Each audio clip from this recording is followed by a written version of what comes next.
I absolutely hate that Jacob Ramsey is going to Newcastle, but I do think that it is the right decision. Now, we've reportedly been in contract negotiations with JJ for about 6 months, and the fact that an agreement hasn't been reached in that time is somewhat concerning. And I look at JJ, especially as a local, somebody grown up supporting Villa all my life, same for Jacob, and we see ourselves in him, right? So it's always good to have these kind of players represent you in your team, which is why it's ultimately sad when he goes to Newcastle. However, £40 million for a player who has a history of being injured and missing decent chunks of the season. Obviously, there was that big injury before the under-21s Euros a couple of years ago, and there's always like 1 or 2 niggles that JJ has with his foot that do seem to keep him out for extended periods of time.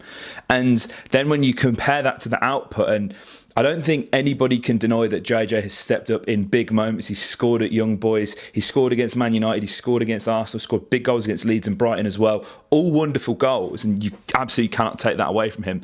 But the consistent output hasn't been there. Ultimately, we haven't seen enough from Jacob in terms of that output to make it worthwhile to not pursue this deal. It's a shame, really, because his potential is limitless, and I absolutely adore the kid. I really do. I think Newcastle have got a great player here if he can stay fit, but with JJ, unfortunately, it's a big if. It is a big if, and I think the way that Villa are moving now with contract negotiations and stuff, if you don't want to stay at the club, we're not going to get ourselves in a situation like Liverpool did with Trent and have, you know, one of your better players run down a contract when you can go and get a fee for them.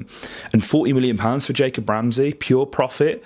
It's almost hard to say no, isn't it? Ultimately, I don't think Villa are in a position to turn down £40 million for a player like JJ. If you love Aston Villa content, make sure you follow.